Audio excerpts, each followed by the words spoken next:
and welcome to another episode of Addicted to Anime. I am Stephen Wago. And I'm Jonna Wago. We're the Wagos here with Addicted to Anime on Mega Powers Radio, live every month. And we've got a third participant with us tonight, introducing Ryan the Leprechaun, because I can't remember your last name. Thanks very much, Stephen, for bringing me on there. So we got a bit of Irish blood coming in. We know we have a bit of Welsh blood on Mega Powers Radio normally. So a new addition to the crew. Hopefully he'll be joining us in the future too. So tonight we're talking about Tenjho Tenge, which is an anime which is all about fan service. Fan service and violence. But it does have a pretty good plotline to boot. But before we get into that, we're going to be talking a little bit about our top 5. We always do a top 5 each episode, and this time it will be top 5 fighters in anime.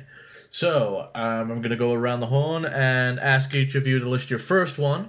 Go to Jonna first, and who is your favorite fighter? This is in no particular order for me, but the first one I'm going to go with will be actually from the show we're doing tonight. I'm gonna go with Maya Natsume from Tenjo Tenge. She can do something that I've not seen anybody else in the school do, and we'll go deeper into that later, but the ability to change her body just to withhold her chi and basically kick everyone's butt and basically have them believing they can kick her butt and then have her turn around and completely whoop their asses. It's really, really pleasing to watch. Alright, so Ryan, who is your first of 5 in your top fighters? The same with Jonah, my order goes in no particular rating. But my number 1 would be Guts from the anime Berserk. It's just the whole factor that he's wielding huge ass sword, which people think is a monster's strength and monster's feet. You see, that'd be my number 1, Steve. Alright, so for my first of 5, it has got to be Future Trunks from Dragon Ball Z, and that's because Dragon Ball Z is full of guys that just blow shit up, make loud noises, and who are constipated half the time. But Future Trunks is a little different from everyone else. He started out in, well, in a different time era where he lost everybody he loved, including his final mentor, and came back to the past to change everything, and his whole story is just really sad and tragic, and seeing him triumph, Cell and the androids in his own timeline after pretty much getting killed in the future, in the current timeline, is awesome. So Trunks is definitely up there for me, and also he has a special spot in my childhood. So Jonna, which is your second? My second would be Yoko Kurama, or Shuichi Minamino from Yu Yu Hakusho. He is more complicated than a lot of the characters in there. He actually has probably 2 consciences inside of him. And he has so many movesets, the ability to warp the world around him and use it to do his bidding. And some of the moves are silly, and it's just like, oh no, rose petals. But some of them are like pulling out giant plants that'll like crush you or eat you alive or trap you in this nightmare world. And it's some of them are just terrifying looking. It makes you think, man, I'm so glad that doesn't exist in real life. And that's why I like him. Okay, that's it for Jonna's second of top 5. What's yours, dude? My second would be Itachi Uchiha from Naruto.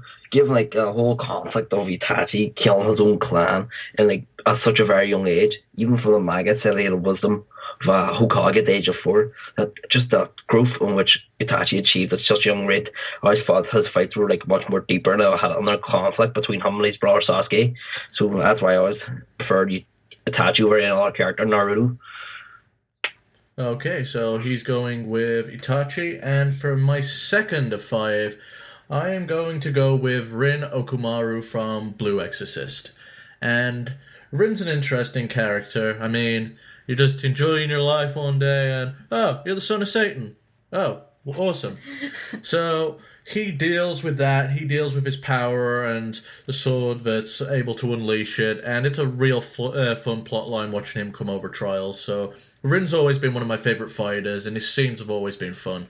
Honestly, the only disappointing fight was probably the end one, but up until then, he was awesome. And Jonna, who is your third? My third is Suzaku Kururugi from Code Geass. He just I felt like his nightmare was a bit unique compared to the other nightmares. He had Lancelot, right? Mm-hmm.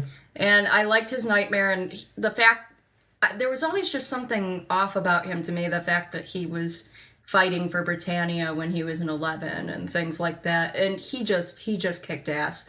There was a reason they wanted to let him fight for them, even though he was 11, and that was the basic fact that he really kicks ass.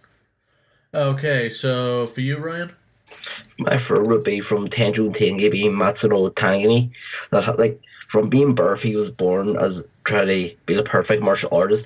Had like his father, you see, so like do plan his whole training throughout the process of the anime. Like as you know, he's has an ingenious guard. No one can bypass it. He is the president of the executive council. He is the head of the school.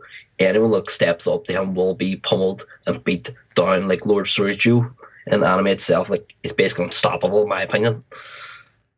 Alright, so for me, and my third one is Kirito from Sword Art Online. And more so from the first arc than the second, since I always thought the second was terrible. And if you want my further opinions on that, you can go back and check a previous episode of Addicted to Anime, always available on iTunes and YouTube. Cheap plug there, but it's my show, so I'll do whatever the hell I want. So, but yeah, Kirito is a lot of fun, and it's just the whole Sword Art Online concept as a whole made his character a lot more interesting than it probably should have been. And he always surpassed everyone else and looked hella good doing it. He was a beta tester for the game prior to it ever making it to the shelves, and because of that, his skill level was just so high that he was able to accomplish feats that looked impossible. So Kirito is definitely on my top 5 fighters of all time for anime. Jana?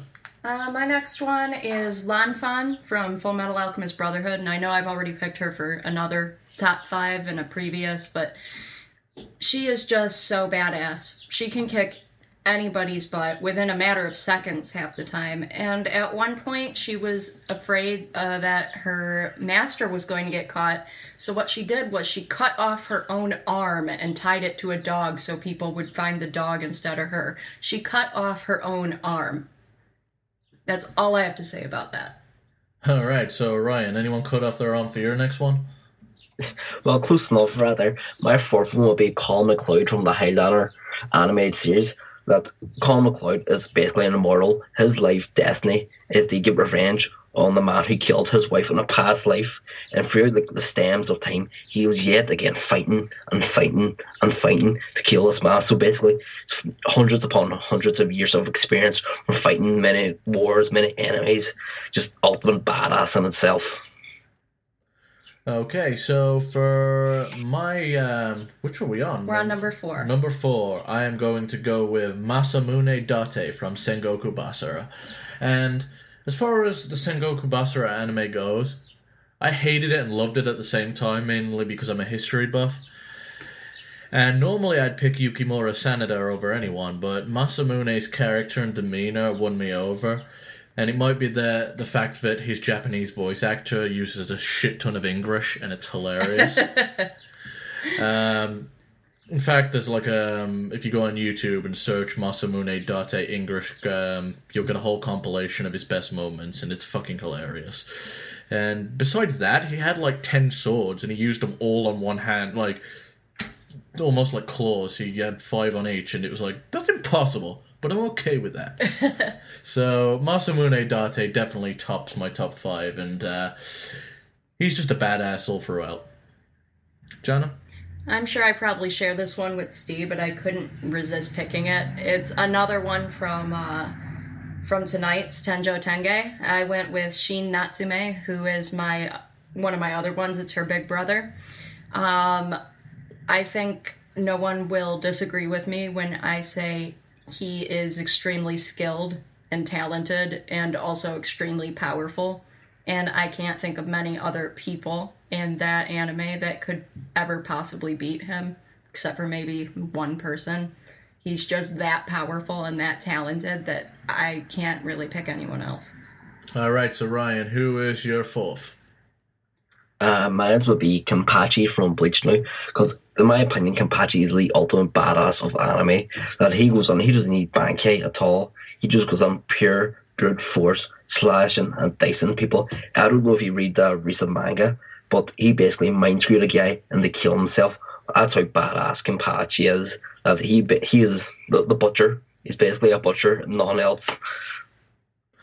Okay, so for my fifth and final, it is Bunshichi Tawara from tonight's Tenjo Tenge. Aside from being a raging pervert and a raging pervert and a raging pervert, he is a absolute badass, and he's probably my favorite character in the series. You've got guys like Mitsuomi Takayanagi, and you've got guys like Shin Natsume who's been listed, and they're all freakishly powerful, but Bunshishi's power is more discussed in the manga than it is anything else, and his abilities are ridiculous, and he's arguably the strongest character in the series, naturally. He's just a normal street fighter that buddied up and ended up just becoming friends with two of the most crazy badass dudes on the planet, and was able to go to toe-to-toe with them. He's just a regular guy that's ridiculously powerful. So, is that it? That was it. Alright, so we have our top 5, and that pretty much does it all. So, if you guys listening have a top 5, have a top fighter that you want to discuss that maybe we haven't mentioned, you can phone in at 760-512-7247, or you might have a different phone number there in front of you using the actual call window, because Blog Talk Radio is stupid and gives us a whole bunch of different numbers. So whatever's there for you, you can call that, use the Skype feature, or if you reload the page, the chat should be up, so you can always discuss in there too. So moving on, we are going to be discussing the main portion of this broadcast tonight, and that is going to be Tenjo Tenge. When do we discuss who won? Oh yeah, I totally forgot about that. What's this like? Okay, so, as people may or may not know, we've been running a little tournament on Addicted to Anime's Facebook page, which is the Addicted to Anime People's Champion Tournament. And after weeks of voting, we finally have a winner. And it is Spike from Cowboy Bebop. And I'm glad Jonah reminded me, because I totally forgot. He was in the final round with Natsu from Fairy Tail, and it was a very, very, very close final round with people who seem to be on the Fairy Tail bandwagon jumping for him, but Spike's loyalists voted him in for the final win. So he topples Spike topples the big names that were in this tournament, such as having Naruto, Lelouch, Urza, Brock. Yeah, he ended up fighting Brock from Pokemon, courtesy of Drew White's nomination. We use my frying pan as a drying pan. God, he's got to be the worst dubbed character ever, but it's like the worst dub ever, but fantastic at the same time. Yes. It's like drying pan, and then the other one is, I love these jelly-filled donuts as I hold a fucking rice bowl in my hand. I refuse to watch Pokemon at all. Refuse to. You're not missing much. Because Spike has won, and because of many other reasons, we will be doing Cowboy Bebop as our next review. Yep, and that will air on a date which I will announce on Addicted to Anime's Facebook and Tumblr. So when we set all that up, it'll be announced along with the next list of with the next block list of animes that we're going to be doing. We normally release them 4 at a time, so you guys have a idea of what the hell's going on. So that'll be up pretty soon, so make sure you check facebook.com/addictedanimefans and addictedanimefans.tumblr.com. Alright, so Tenjo Tenge. It's a unique story by far, but it's definitely worth going out your way to see, just to see if it appeals to you.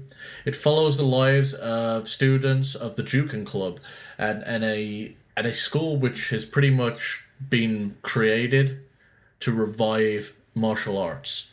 It's called the Todo Academy, and it's home to the Juken Club, as we mentioned, and they'd had a normal life where they was just training and competing to make their team better, and then one day, 2 reckless jackasses show up named Soichiro Nagi and Bob Makihara. That's right, you heard me. Bob Makihara. Bob. And he's also big and black. So Big Bob, who's black and has a last Japanese name. I like Bob, though. I like Bob. I just don't get it. Like, I don't get it. It is a strange name. It's for anime a logic. Japanese person. Bob. Yeah, fuck. Just Bob. Just Bob. So, pretty much they attack the school because they go around as a team named the Knuckle Bomb and fuck with schools because they're jackasses. They want to get to the top of the food chain of each school. Social Darwinism. Basically. And that didn't work out at Todo Academy. Because the Jukin Club showed up and kicked their asses. Yep. So the Maya Natsume pretty much takes out Soichiro and blasts him through a window. And Bob gets owned by Masataka Takayanagi. Just try saying that enough times. But it's Masataka Takayanagi. That's such a weird name. I'm not even going to try. But, so from there, it sets up the plot line of them going, wow, we just got our asses kicked in seconds, and they're not even the strongest looking people. I mean, when they enter the school, they see Maya Natsume and Masataka and go, yeah, we're going to kick everyone's ass. Except for MT. Because they're pussies. Well, they turned out to be two of the most biggest badasses. He didn't even want to fight Maya because she looked like a little kid. Yeah, and it's funny. He goes, "What do I do when there's a little girl talking like an old man approaching me?" And Bob's like, "I don't know." And then she transforms. And he's like, "Bob, what do I do if that little girl that was talking like a grandpa suddenly turns into a voluptuous babe you'd expect to see in a sketchy nightclub? What do I do?" And Bob's just like, I don't know. And then he gets put through a window. Yeah. That's my favorite quote from the whole series. I was going to say, you knew that a little too well. Yeah, I love it. I love it. Then comes the first bit of fan service. Yeah, pretty much. So from there, we get the first 4 set of characters, and they're pretty much, well, there's one more. As Soichiro flies through a window, he lands in the bathhouse. Of all places, the girls' bathhouse. On top of Maya's little sister, Aya. Who ain't so little. No, she's not little at all. And of course, their family has a tradition. Whenever a woman in the Natsume family exposes themselves to a man, they must marry them. Yeah. So it's not really followed anymore, but Aya follows the tradition. So when Soichiro wakes up between her legs, and stands up in a shock and kicks down a door after being greeted to her saying, I want you to marry me. Hello, my name is Aya Natsume. Will you please marry me? Some messed up Stockholm syndrome. Yeah, pretty much. So, I want to know how she did that after she just had a man drop through a roof and land on her pelvis. Realistically, yeah, that sounds painful. But, hey, this is anime, and I will suspend my disbelief, so that is pretty much the first episode of Tenjo Tenge in a nutshell. Two guys show logic. Up, get their ass kicked, land in a girl's nether regions, and she wants to marry them. Yep. The first episode, to be fair, is extremely goofy, and it just gets more and more less goofy as time goes on. Now, this is the first critique I want to bring up the show, and I don't know if you two agree with me. I felt this episode could have been cut in half, and the fight scene from the next would have sold this show to everyone. Yeah. Because in the next episode is the first fight scene between Soichiro Nagi and Masataka. Which is one of the most brutal fight scenes and detailed fight scenes in an anime that I've ever seen.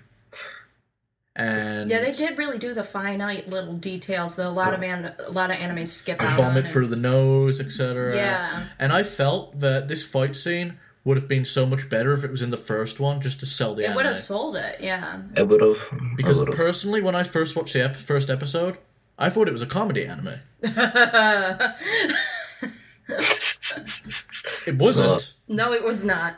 I thought it was going to be something stupid like, oh, what's this dumb anime with all the girls with the big tits and fucking all the panty shots. It's sounding like Tenjho Tenge the more I say it. Yeah. But, and reminds me of Angel Beats. It's got the one girl that's got the eye patch on. I can't remember what this anime is called, but it's fucking so similar. Is it Elfen? No, Lied? it's definitely no. not Elfen I'm on Lied is about, never a I'm on about comedy. like this fighting anime that I saw. It was very similar, sorry. but it's all women.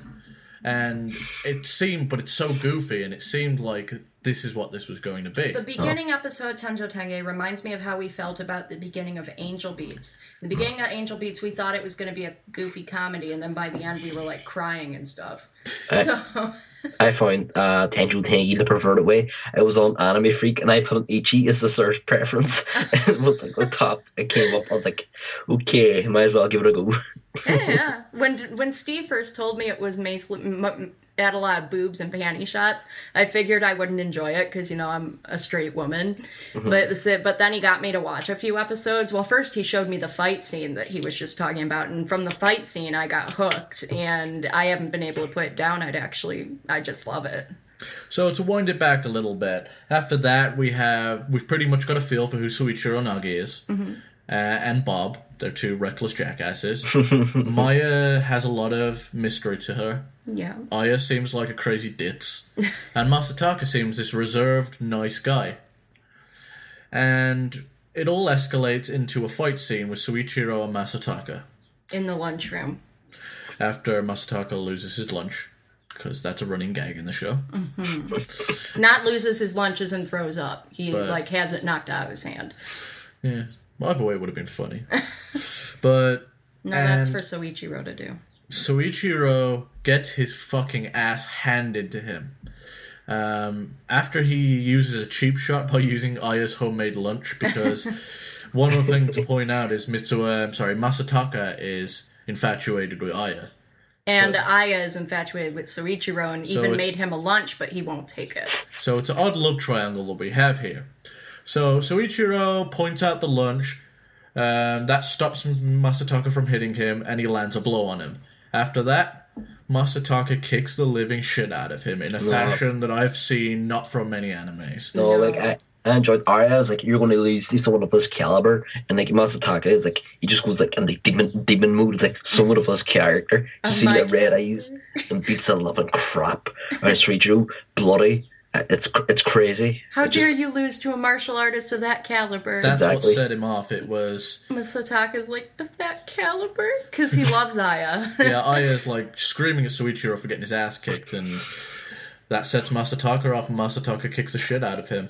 But that puts the wheels in motion for Soichiro and Bob to join the Juken Club. They realise they're weak. And they want to get stronger. They realise all these guys that they've been dominating throughout their whole life are just scrubs. Yeah. And now they want to fight with the Juken Club and get stronger. Commence a Rocky montage. Yeah. So, from that opening setting, which is pretty much the half of the first season, what did you get from the plot line? Did you like the first bit of the concept? What did you think of the initial fight scene? Well, what about the executive We're council? Oh, never way mind. off. Okay. Stop jumping ahead. Okay. So, from the first part of this plot line, what do you think of, so far, the fight scenes and the characters? Me? Sure, go ahead. I enjoy the characters. I like other characters a bit more, like, later in the series. But I think that they set the anime in motion well. They get it started. You know, they get the ball rolling. To be honest with you, Soichiro, I don't like him as much as most people do. He just kind of annoys me, if I'm going to be honest with you. So you'd say he's a bad character? Not a bad character, he just annoys me. Like, he gets better with time, but in the beginning, I just kind of want to punch him in the face. I think that's the appeal to him. He's a douchebag. Yeah, I guess that is true. He's a douchebag jock, essentially. By the end, I like him a bit more, and I can't say I dislike him by the end, but in the beginning, he's just so heinously annoying and goofy, and you can't take him seriously. Bob, I actually really like Bob. I think Bob's great. He doesn't do much, so it's kind of hard to hate. But watching him interact with his girlfriend is hilarious, him and Chiaki. Mm-hmm. And his girlfriend is so tiny, she's like half his size, and it makes me wonder things. So pretty much the opening of the anime is pretty much an okay from you. It's okay. I like the characters. I like that they keep a few things veiled in mystery for a bit, and it makes you wonder and want to learn exactly what the hell happened. I like that. I like that they just don't jump straight the hell into it, and I think that a little bit of mystery is good, and I think they did a good job with that. Okay, so Ryan, for you, as we just discussed pretty much the first bit of the anime, how the two knuckle bombers were introduced and their stuff with the Juken Club in the first initial fight scene. From all that, what do you take in from it about the characters and generally the fight scene and pretty much that? Like, in terms of 5 characters introduced from the outside of the anime, I dislike. It's not I don't dislike them, but I negatively. I don't all enjoy him. Mine was enjoyable as Masataka. I thought it was hilarious in the first 2 episodes. Like, in terms of Arya, Masataka, and Sorichu, I feel they've got like kind of a Naruto, Sasuke, and Sakura complex. It's Arya's like Sakura chasing after Sorichu. Sorichu's like Sasuke. Masataka's like the Naruto chasing after Arya. So that kind of weird little triangle as well. Do the plotline. I enjoyed the plotline from the outset. I just it's one of those under-key animes, one of those hidden gems that I always love to find every now and then. But what really sold me in anime was that fight scene is one of the best fight scenes I've seen across every anime. Just the attention to detail, everything, do the dialogue, everything going on it. I just absolutely loved it, Steve. I agree with that, yeah. Okay, so we're going to move on a bit now in the plotline where the Executive Council is introduced, and how they're introduced is because of Soichiro and Bob kicking the fuck out of everyone in the school on their first day. They have been assigned a punishment by the Executive Council. Now, the Executive Council, for the most part, is still kept in mystery at this point. Yeah. But we know they're a badass bunch of dudes, and they run the school. And if you don't fall in line, you get your head kicked in. Yep. They are not like other schools. Punishments aren't like detention or just a simple expulsion. They will come kick your head in. Even if you're suspended or expelled, they'll still kick your ass before they do it, to set an example. Dictatorship. And the person that is assigned for their punishment is Ryuzaki. The executioner, they call them. Mm-hmm. And Ryuzaki is the biggest fucking creep on the planet. We see a scene with the Executive Council where the secretary of it, Emi Isuzu. Yeah, Emi Isuzu is pretty much assigning Ryuzaki and another big man in a mask named... Well, he wasn't wearing the mask at the time, but... No, he's a part of the wrestling club. And his name is Koji Sagara. Well, we'll just call him Saga Mask because that's what he calls himself, yeah. But, so Ryuzaki grabs Isuzu's tit and gets on his way to go kill people. And says he doesn't need any help. This is a one-man job. And she stabs him in the hand when he tries to grab her tits. Because that's what she does. She's good at that. Well, she doesn't even stab him as much as he grabs her tit and he has a knife in his hand. But that we find more about later. We will learn more about how she keeps knives in her tits later. Titty knives. Knives. You know, if that was a thing, generally there'd be a lot less groping in clubs. Yeah. If titty knives were a thing. But, so yeah, that is the setting for Ryuzaki and the Executive Council. We get a vibe that they're pretty much no business, no shit taking, and they all about business. Mm-hmm. For their execution, they set fire to Ryuzaki sets fire to Bob's bike because he uses fire chi. That's only part of it, though. And whilst this is happening, Bob's girlfriend Chiaki is currently going to do laundry. After they realise the bike's on fire, they realise she can be in trouble, and Soichiro and Bob goes and tracks Ryuzaki down. And Ryuzaki pummels the shit out of them. Yeah. And Chiaki. Ryuzaki does not. This is actually one of the few times that the Executive Council put no restrictions on it. Mm-hmm. Which means he could do whatever he wanted, not only to Bob and Soichiro, but to other people that have nothing to do with it as well, like Chiaki. And during this scene, we realise that Aya has a power which we're unaware of and adds a lot more layers to her character, where she can actually see all the shit going on and goes out on a motorcycle to go save them. And it doesn't go very well for her. No. Because when you're angry, apparently, you can't control your chi very well. Mm. Which totally doesn't add up to everything else in the anime, but... Yeah, whatever. Well, whatever, we don't... Plot holes. Why the fuck do you want consistency in an anime, right? It's anime. So, the situation with that is that she comes, tries to save them, and gets her own ass kicked. Yep. And with that, we're pretty much down. With that, we've pretty much been introduced to the Executive Council and how the Knuckle Bombs want to pretty much beat them up. And they were told they were expelled. But well, they were told they were expelled, but there's nothing really stopping and they were them. false free. There's nothing really stopping them from just walking back into school. Yeah. They was expelled by the Executive Council more so than the actual school. Yeah. It's pretty much leave now, or Yeah. you get your ass kicked again. So with that, we have that set up, and we're introduced to the villains of the show, sort of, and the heroes of the sort show, of. and Aya's new power. So, Jana, what do you take away from that personally? I feel like this is the part of the anime where things finally start picking up a bit, and you get a bit more serious tone to everything. I liked the introduction to the Executive Council. I think it pretty much makes you aware right then that these are the antagonists and these are the people that you're going to be fighting throughout the show. I think that leaves no room for interpretation. It's just plain and simple. These guys are horrible. They're willing to do horrible, horrible things, and I think that it's a good thing. I enjoyed this. I enjoyed this a bit more than the beginning of the show. It was a lot of character development, though the fights weren't as good. No, the fights weren't as good, but the character development was a lot better, and you learn a bit more about Aya, which I liked. So, Ryan, what was your take on this whole fiasco? And in terms of Executive Council, I really enjoyed that whole concept. You step out of line, you're going to get your ass kicked. And in terms of punishment, well, I have one gripe with it, that right, they may exact punishment on students, but they heard like people involved in property damage. How do they get away with that? Yeah, I always wondered that too. What about the damages they bought his bike? Do the Executive Council pay for that? Or the damage to the laundromat? Or even those kind of things? How does that get settled? Well, the one thing we do learn from this anime is that the leader of the Executive Council is very wealthy, Yeah. so there's chances they can probably cover their asses. Exactly, but I always thought, like... It is odd, but it's a plot hole which I suppose you can fill yourself. I doubt they'd pay Bob back for his bike, but I'm pretty sure they'd have to do something with the laundromat. Yeah. Community service, perhaps.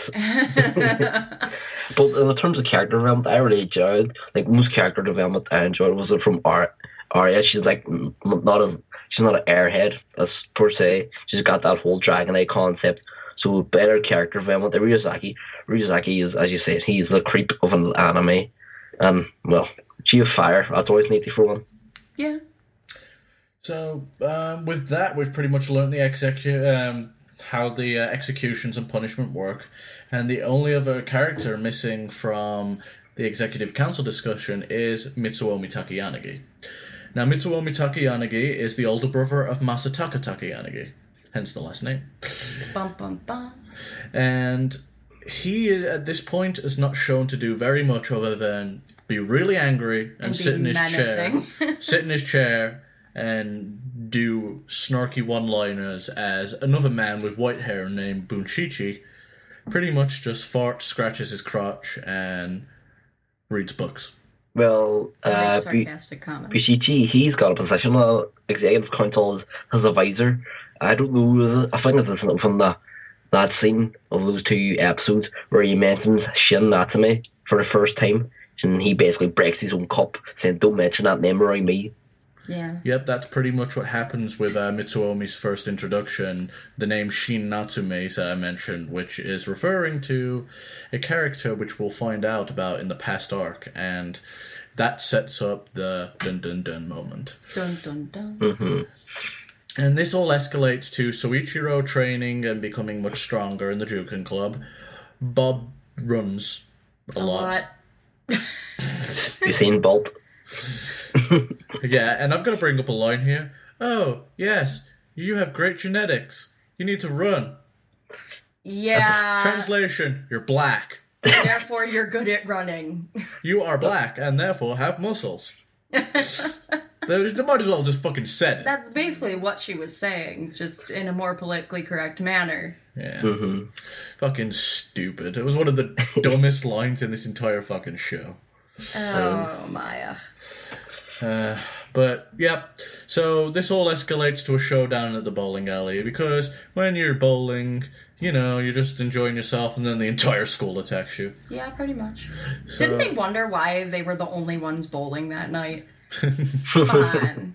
So they're bowling, and then the executive councils, well, not so much the executive council, a whole bunch of students show up under the orders of the executive council, and they are going to kick the crap out of Soichiro, Masataka, and Bob. At this point, I'm trying to remember how this went down. There was Maya when... Well, don't forget Maya and Aya had a showdown in the bathroom. Because Maya saw a vision because of her dragon's eye. She saw Maya, her older sister, kissing the guy that she was in love with. So Aya runs away. And After slapping Maya. Separated from the group. And before Maya can go back after her, Emi Isuzu is waiting. Yeah. So, right now in the bowling alley, we've got Aya, who is separated from everyone. Mm-hmm. We've got Emi Isuzu, that's such a bastard name to pronounce, and Aya and Maya in the bathroom, and in the actual bowling alley is Soichiro, Masataka, and Bob. Don't forget Bob's girlfriend. Chiaki's there too. Chiaki's there, but you can't see it because she's behind Bob. Because she's and so his short. big genetics. His big genetics.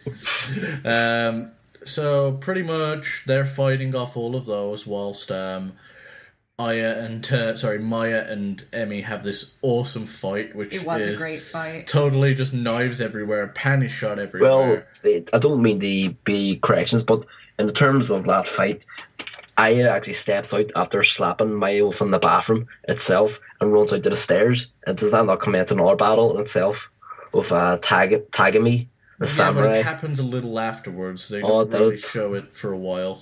Yeah. And so what happens with that is Emi and Maya have an awesome fight, which it's fan service and fighting. A lot of knives being thrown and a lot of violence. Eventually, she accidentally cuts Maya's hair with her knives, and then she decides she's going to have short hair for the rest of the anime. Yep. Mm-hmm. Which conveniently just gets styled exactly the right way when it's cut. Yeah. How convenient. Anime logic. Yeah. And so Maya ends up injuring her arm though because Emi grabs it in an arm lock, but Maya ends up turning into a child self. Yep. To loosen her arm out of the hold, and then turns back into the adult to kick the shit out of her. Then it's revealed how Emi holds all her knives in. She's actually a fat-ass bitch. Yeah, she's huge. Like, way too big to even walk. But she uses her chi to make her fat non-existent, pretty much. But what she does is she uses the fat to her advantage. She tucks away her knives into her fat folds. And knives and everything under the sun. Into the fat folds, and then she uses her chi to turn skinny, and it hides these knives away as if they're not there. But that's why when Ryuzaki grabbed her boob, he got stabbed. But after she runs out... It's funny, because when she runs out of chi, she explodes and all the knives go over her, and Maya gets torn up pretty badly. What were you trying to say? Oh, I missed that. Basically, she's got a big pinata. So, I think probably the easiest way to discuss this arc is to discuss each three fights individually, and then... Yeah. Then we'll go into the past arc. So, what did you take... This was probably one of the most... Well, not most important fights, as one of the most detailed fights in the series. Yeah. So, what was your guys' take on it, Emi's power, and what you saw of Maya? Jonna? I enjoyed Emi's power. It was unique. Before I watched it, there was no way I would have been able to guess that was how she was carrying so many knives on her. And I think it was actually really ingenious. I think it was a really great idea. And just the mix of her hiding the knives in her fat and Maya being able to turn in and out of her adult and child self made the fight just really unique, comical, and interesting to watch. Okay, so Ryan, what did you take away from these two characters in the fight scene? I really enjoyed these two characters because, we don't play the full fan service concept that a big boob woman completely dumb. We're actually smart and unique and do portray it differently. You've got Emi with her master of assassination weapons. You've got Maya with her double shrink and not.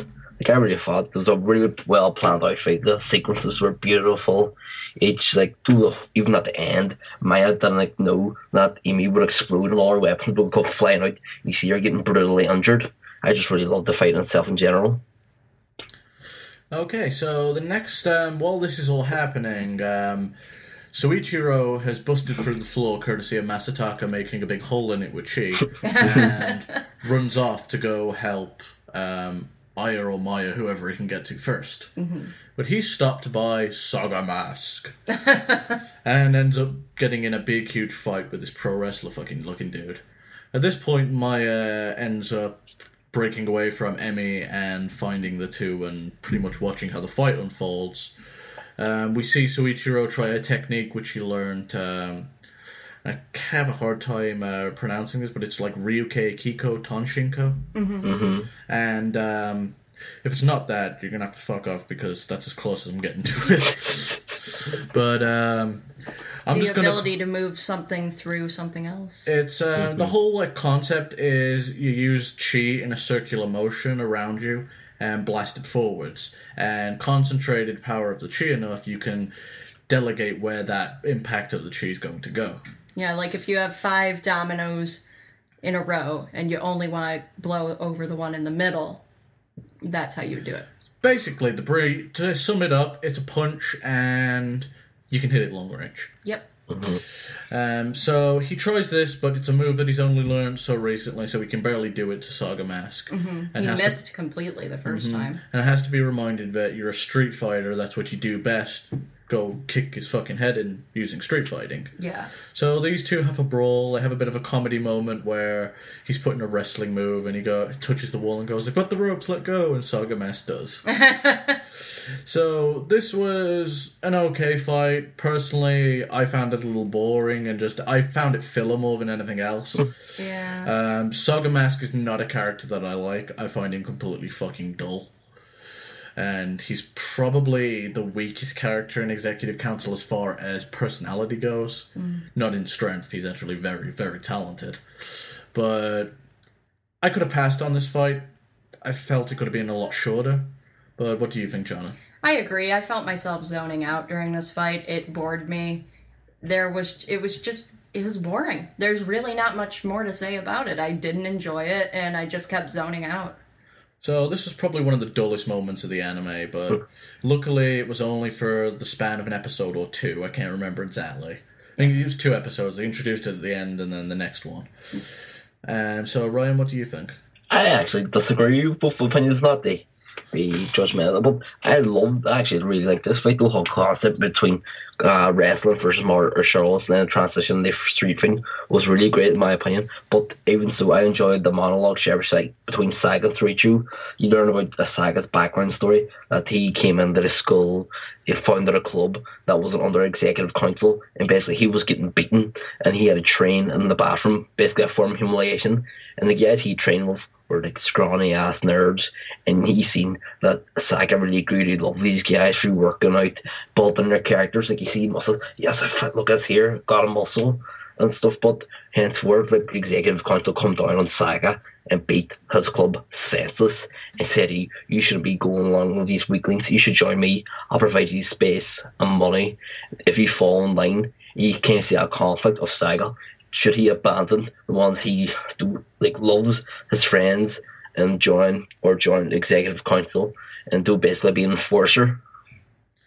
I enjoyed that backstory, but my issue with the backstory behind the character is, okay, great, you got a story, but where's it going? Yeah.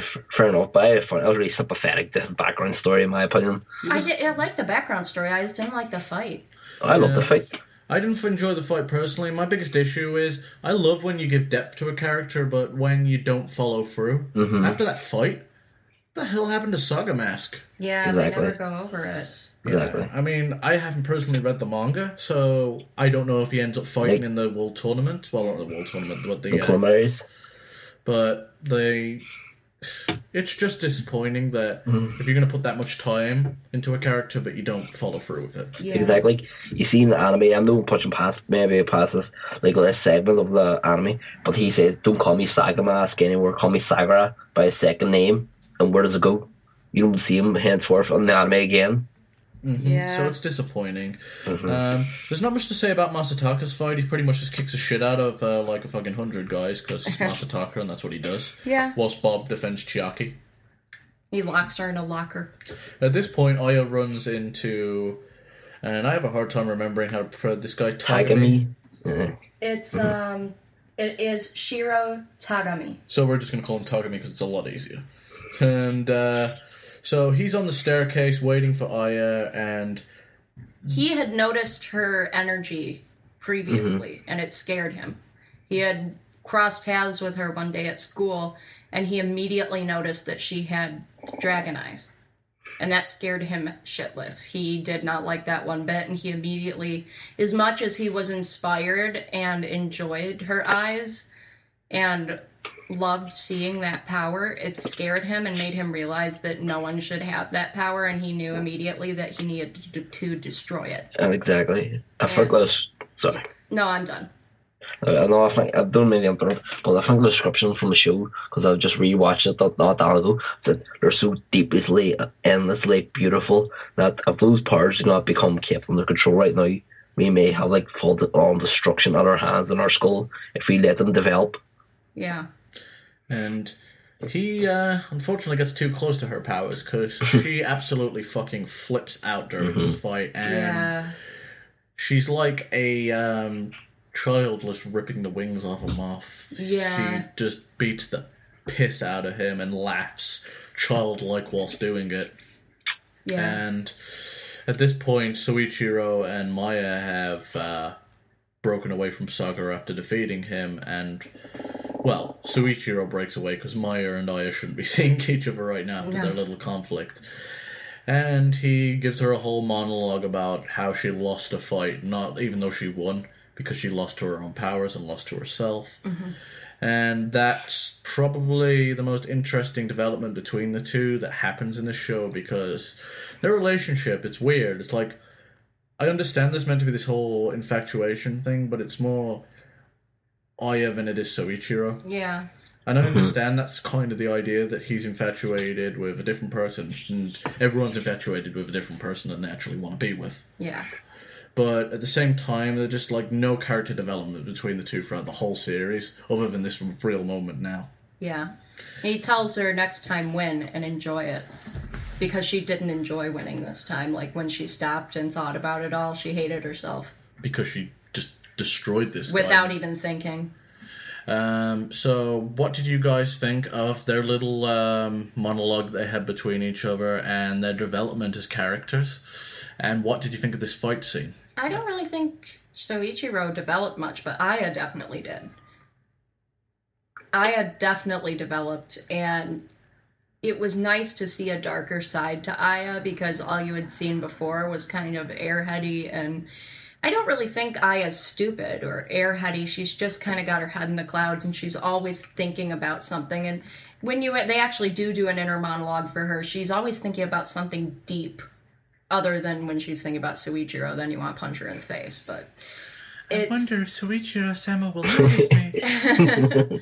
But I think that it was good development for Aya, and it was nice to see what she's capable of, because up until then, you really didn't know what she was made of, what she could do with her powers, and honestly, that's only a chunk of her powers right there.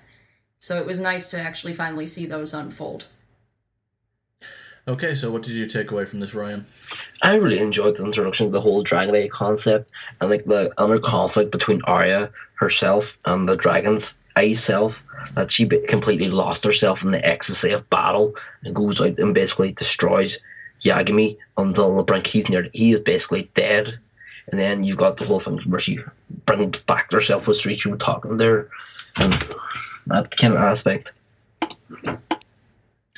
So from there's pretty much the introduction of Mitsuomi Takeyanagi as the badass that he truly is.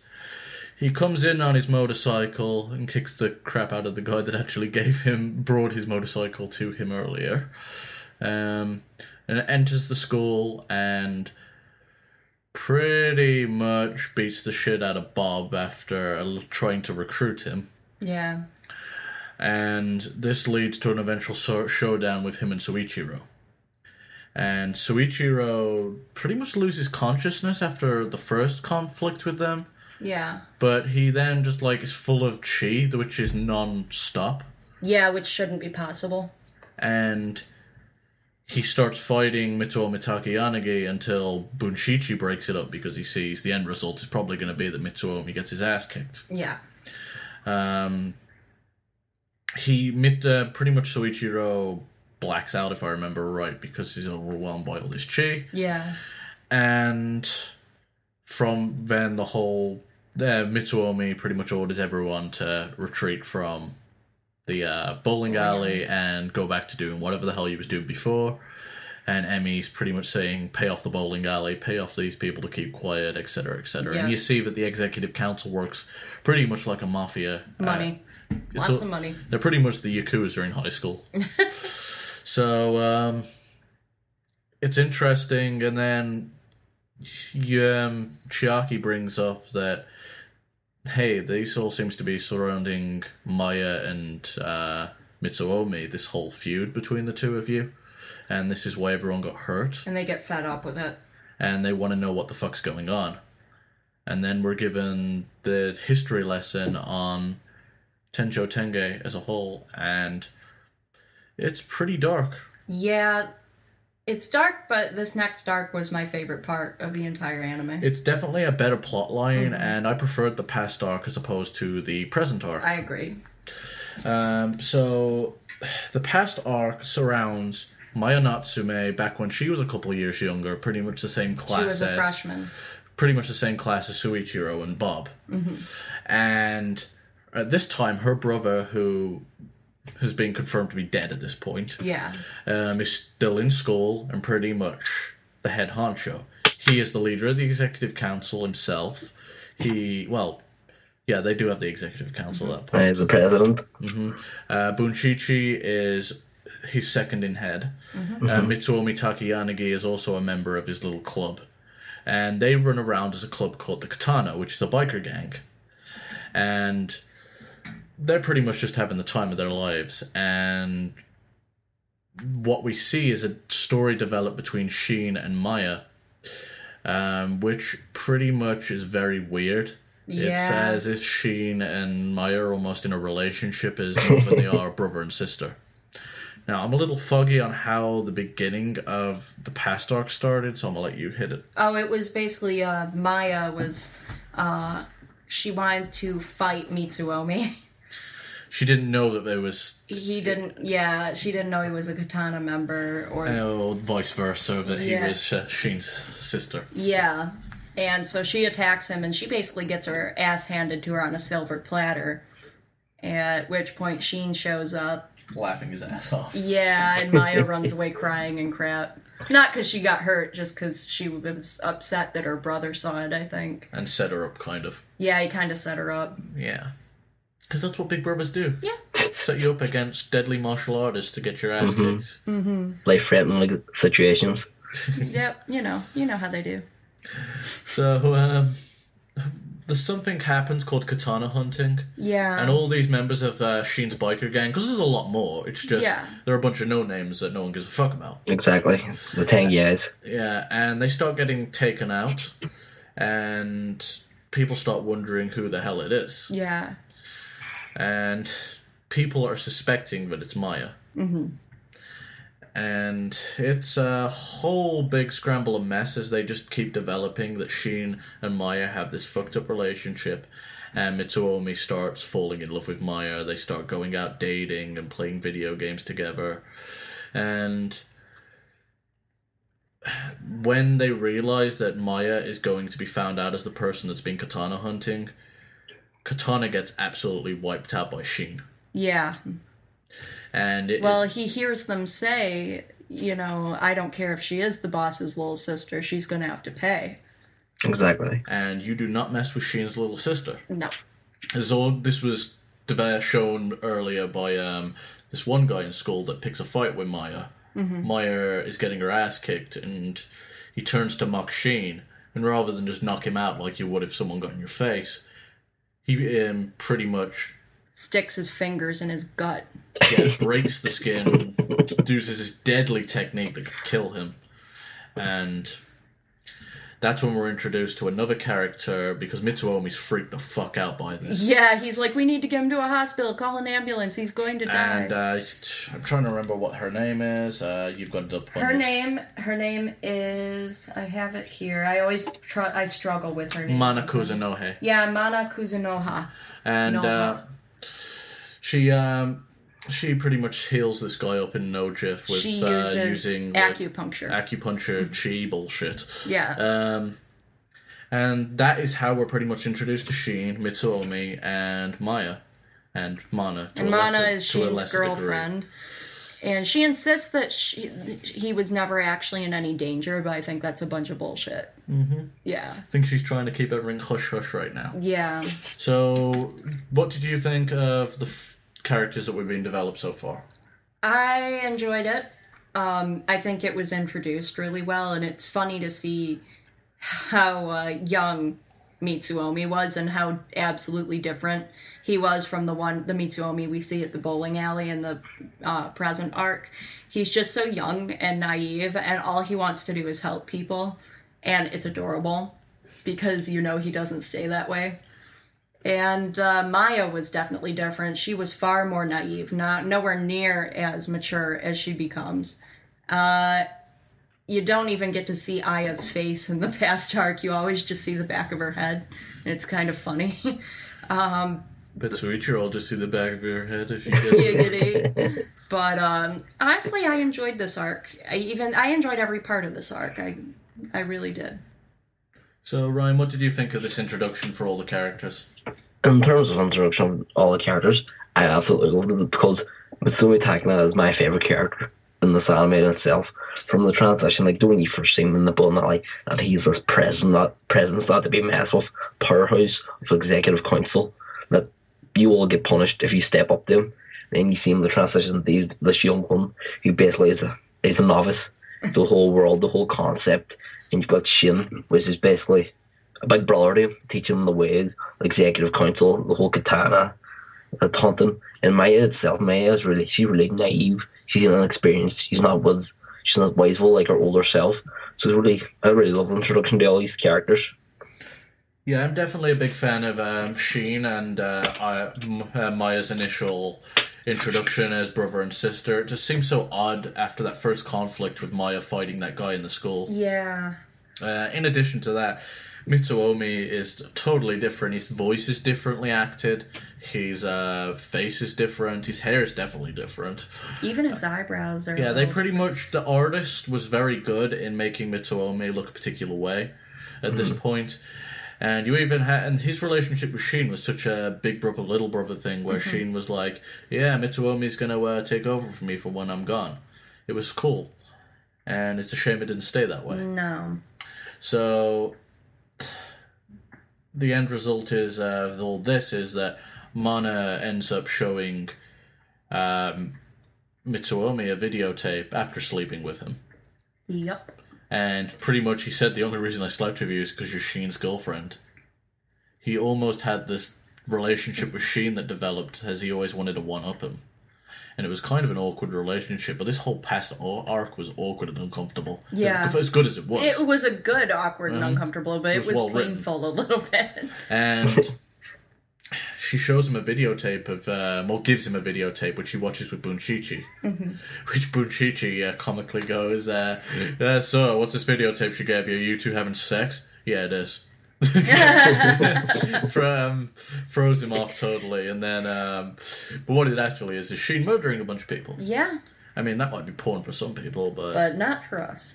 So Shin killing a bunch of people and using his dragon's eye, and like his little sister Aya has. Mitsuomi and but into a more extreme degree. Yeah. Bunchichi and Mitsuomi are like, wow, I didn't know Shin could be such a monster. And Bunchichi had known him for like 10 years. Yeah, they'd known each other since they were little kids, so this was a whole new thing. And as we mentioned, the katana hunting ends with Shin just pretty much destroying everybody. Yeah, because he couldn't stand the thought of them hurting Maya. And at this point, Shin Natsume is called to a meeting out in the boonies, pretty much, with Dogen Takayanagi. which happens to be Mitsuomi and Masataka's father. And he's sitting on the park bench and waits for Shin Natsume and pretty much goes, you guys have been having a lot of fun, haven't you? Murdering all these people, being a dick. And it's revealed that Shin and him have a deeper relationship, and he pretty much saved Shin's ass after he went psychotic the first time. Mm-hmm. Now, I'm not sure when exactly it's introduced, Shin's backstory, but I'll pretty much go over it now. Mm-hmm. Get this out the way. So the reason... There's this sword called... Is she going to Eureka or something? Along those lines. It's very hard pronunciation. Yeah, it's the Reiki. The Reiki. The Shokuto Reiki. Shokuto Reiki. The Shokuto Reiki is a blade which can harness the power of people with the Dragon's Eye and accelerate it, or even help you control it, depending on what your situation is. It makes your powers both stronger and makes you more able to handle them. Or lose your sanity. It depends on the user. It's a really delicate scale, and it could tip either way. And it does a lot. Yeah. And Shin... So, Maya's the only person in the Natsume family that doesn't have crazy-ass powers. So she's told, here, you take the sword, that way no one's going to get fucked up. When they're really little. When they're really little. Like, Maya's child form is where, at this point, she is actually a child, not in her form. Yeah. And Shin's like, oh, that's a really cool sword. I wish I had it. And naively, she's like, oh, big brother, you could have my sword. Well, at first he wanted to touch it, and she's like, no, Mom and Dad told me no one can touch it, not even them. And he's all jealous, and she's like, well, if you're really, really nice to me, I might let you hold it. And then after that, we're shown a scene where Shin's just dripping with blood. Yeah. And he says some really creepy line how, wow, humans die real easy. It's not like the movies. Yeah, well, he's like, I thought the sword would just go right through them, but it was hard. And it was like really, really... It was like so naive as a child, but because he wasn't. Yeah, because it was creepy. And we hear Maya running and Tim going, big brother, Mom and Dad are dead. And he turns to her and with this psychotic looking face and puts his hand on her head and goes... No one will ever separate us ever again. We'll be together for always. Yeah. And you can't blame him, because prior to this, they'd locked him away because his powers got unleashed when he touched the sword. He went crazy. Yeah. He went crazy, so they tied him up, and this only just accelerated his insanity. They put him in this little cell where his dragon's eye kind of warped him into a different dimension, and he was seeing all these people, but they couldn't see him. Mm-hmm. And he kept talking about how he was everywhere and nowhere all at once, and he was really going nuts. And every time Maya would visit him, he would just go nuts and just cry and cry and cry and try to like grab her through the bars because he was freaking out so badly. And that's the fact that he was separated from people for so long, and the fact that Maya would be his only visitor, that was probably how he got so attached to her. And it explains why they had such a fucked up relationship. Mm-hmm. And this is, for me, I felt so sympathetic for Shin, where I couldn't hate him for being such a nutjob. Yeah. Because... he got all this thrust on him when he was way too young to handle it. Must have been, what, 10? There's no way, even as he grew up, there's no way his psyche would be able to handle that because he had it introduced so young. So, what was your take on their relationship at this point when it was more explained? Dogen's introduction of being the guy that saved him, but is using him as a test subject. Mm-hmm. And pretty much generally why we are right now. I completely understand how this made him so protective and almost possessive of Maya. And as much as you can appreciate what Dogen did for him, you still want to punch him in the face. Because he really... There's no way to defend what he did when it comes to using Shin as a lab rat, basically. Mm-hmm. There's no way to defend that. And... yeah, the more we find out, he's basically trying to create Mitsuomi Takeyanagi into the ultimate warrior, mm-hmm. For the sole purpose, the true martial artist, for the sole purpose of being able to take down Shin in some big fight, so that he makes a hero. Yeah. And it's so villainous. He's like okay with Shin killing people because it's helping his cause to make the Takeyanagi family some great clan. Yeah. So what was your take on all this, Ryan? I really enjoyed the initial relationship between Shin and Maya as their younger self. It's more fleshed out, and you've got the whole concept of the dragon's eye and the Rikine coming into play, that it can either tap either way. It can be either used as a good instrument or as in the bad, as you see. Shin completely uses his shit, goes on a killing spree, even from younger, killing his own parents, and Dogen then coming to save him because the 12 honorary clans want to execute him. But Dogen basically brings him into his fold and uses him, as you said, as a lab rat, and basically as a tool to build his own son, Mitsuyomi, as the perfect martial artist.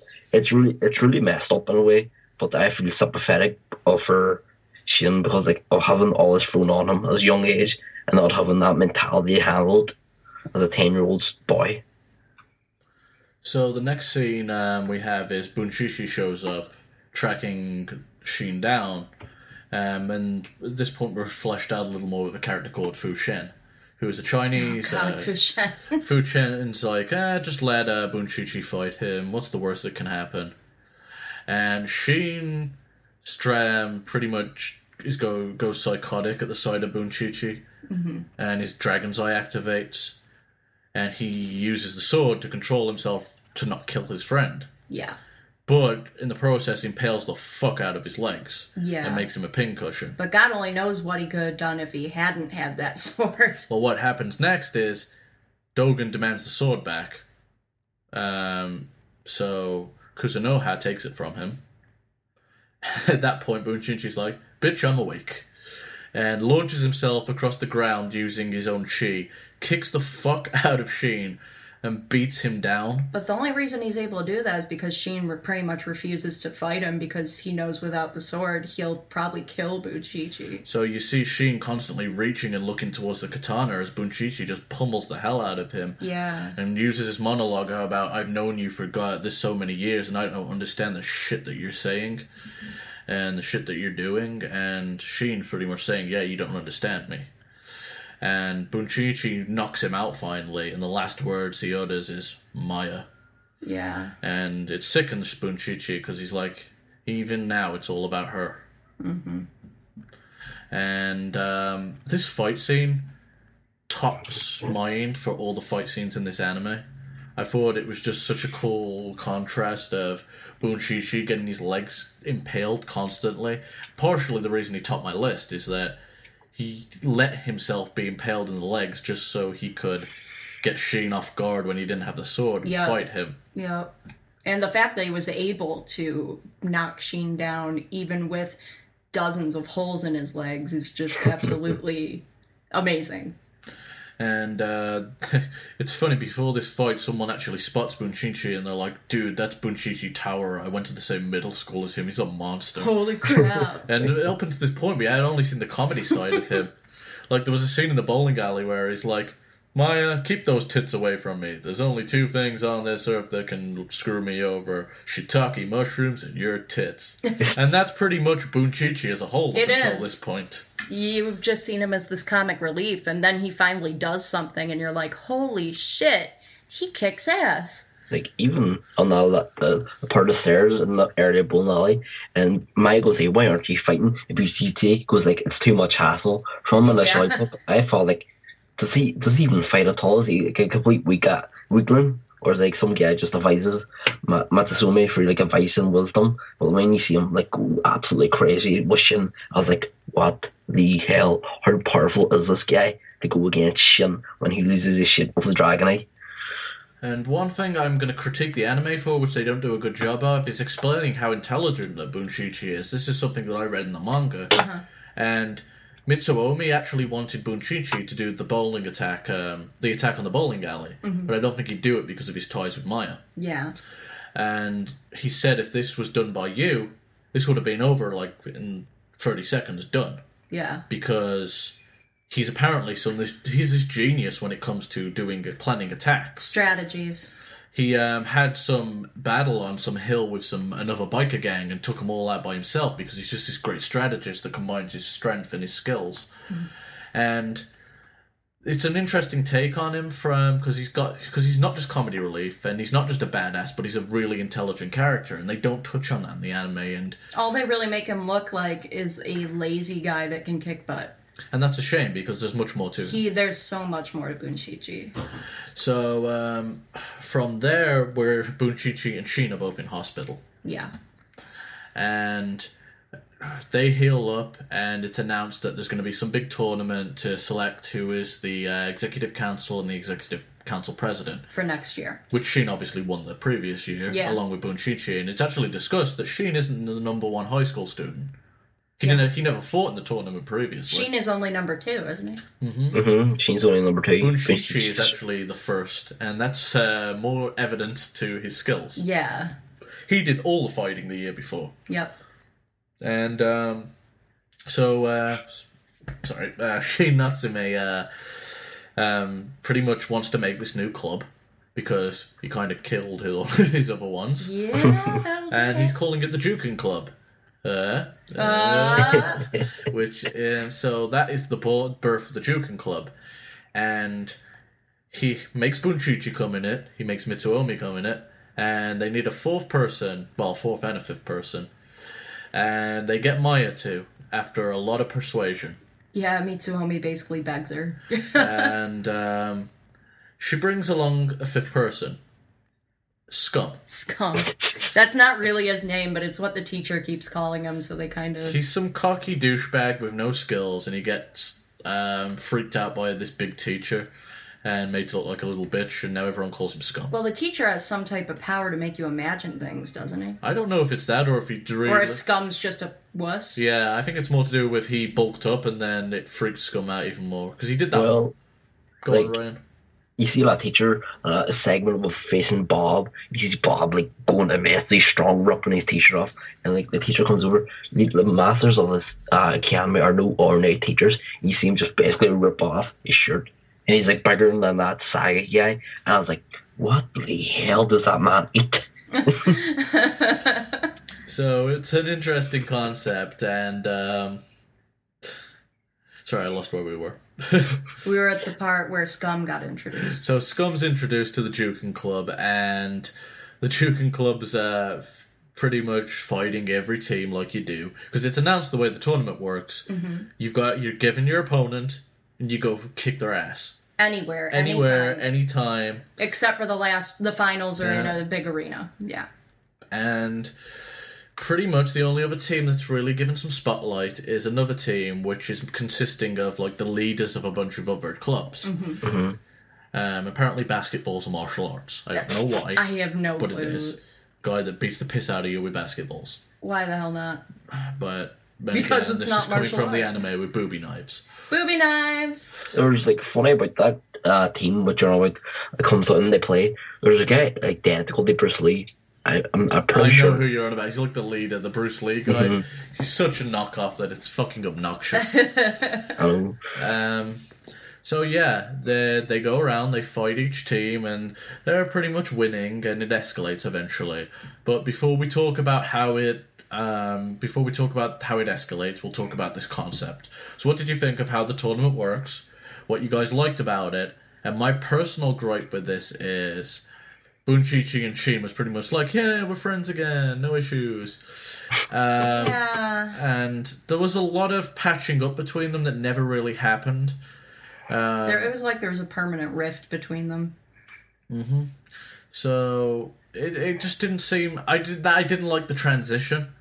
The only transition I liked was a flashback to him, Shin Natsume and Maya, where he's going, Maya, you're you're like a fire and I'm the moth. Mm-hmm. Mm-hmm. Yeah, and it's this whole monologue about she's trying to get these butterflies to stay away from the fire, but he explains they're moths and they're going to dive into the fire no matter what, and you're like this fire to me, Maya. And it's really fucking sad and deep for a 10-year-old and to Maya say. just starts crying, saying, I don't want to hurt you, brother. I don't want to... We don't have to be a moth. We can both be butterflies and we can be happy, because she's a little girl and she doesn't understand. But, so from other than that transition, we get this awkward one where Shin and Bunshichi are yeah, we're friends again. I don't care. Seems legit. So, Jana, what did you think about the whole tournament and how we got here? I agree that it's odd that they were just suddenly friends again. As for the tournament, I actually really like how they do the tournament. I think it's unique, and I think it's entertaining to watch how they decided to comprise the tournament. And I think it's comical that they just kind of threw Scum in there, and he just kind of sits to the side and does nothing. Ever. And Bunshichi sits to the side with him because he doesn't want to do anything. Because he's Bunshichi. Yeah, he's like, I'm here in name only.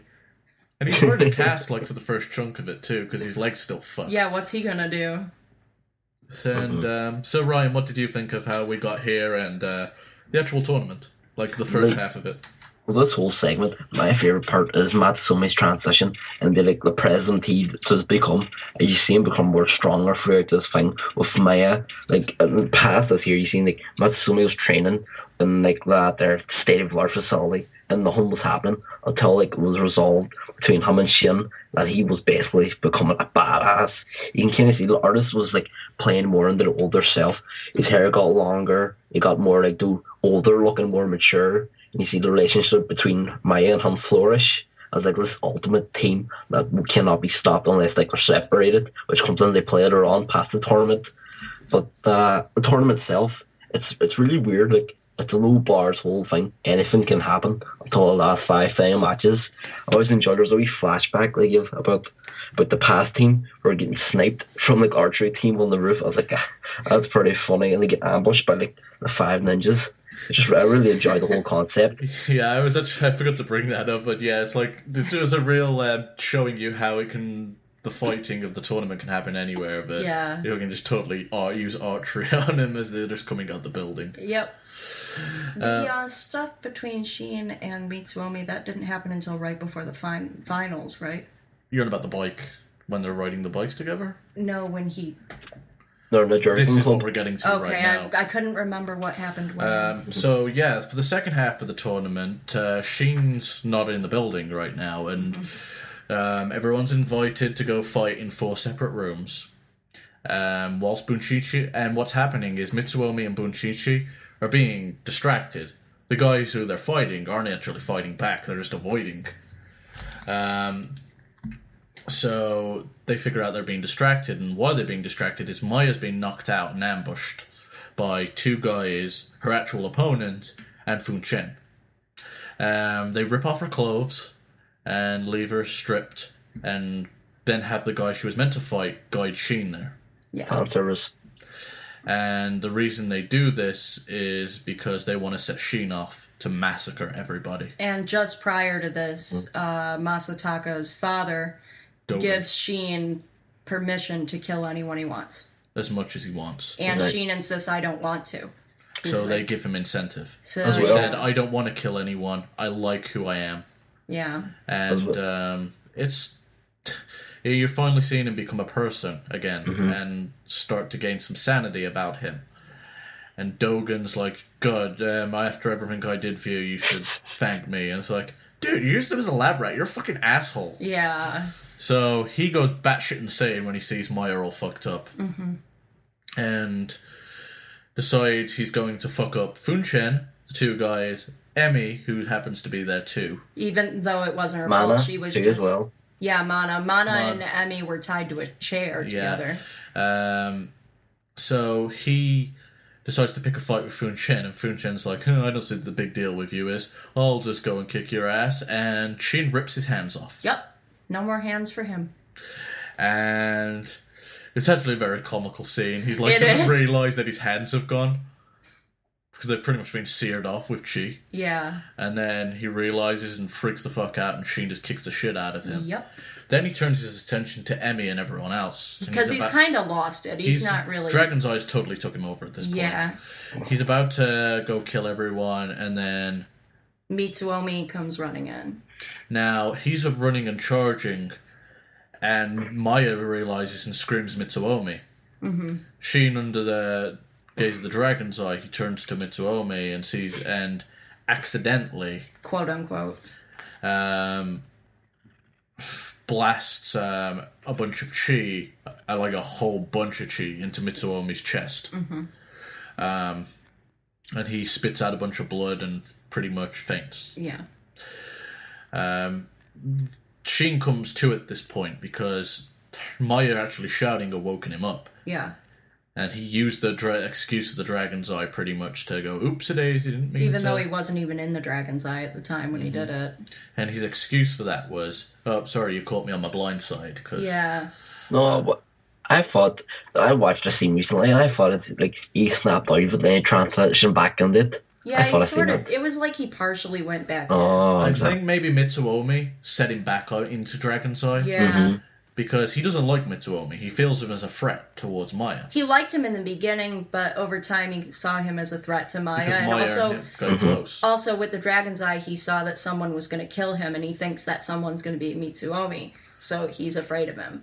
Self-defense mechanism. Yeah. So he ended up blowing a bunch of chi in his chest, and everyone's worried about Mitsuomi. They go to the doctors to go check him out, and sorry about the rustling to everyone listening in, but because we have a fireworks store near to us, everyone likes to blow up fireworks, even though it's nowhere close to the 4th of July. Yep.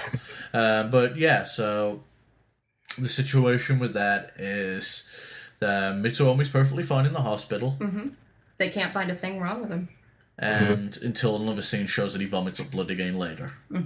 So what did you guys think of Shin's little outburst, his transformation, and the assault on Mitsuomi, and this whole scene as a whole, Jana? It was heartbreaking because Shin was actually becoming a real person with feelings and a conscience, and he was just becoming a good, real person, and it's gone.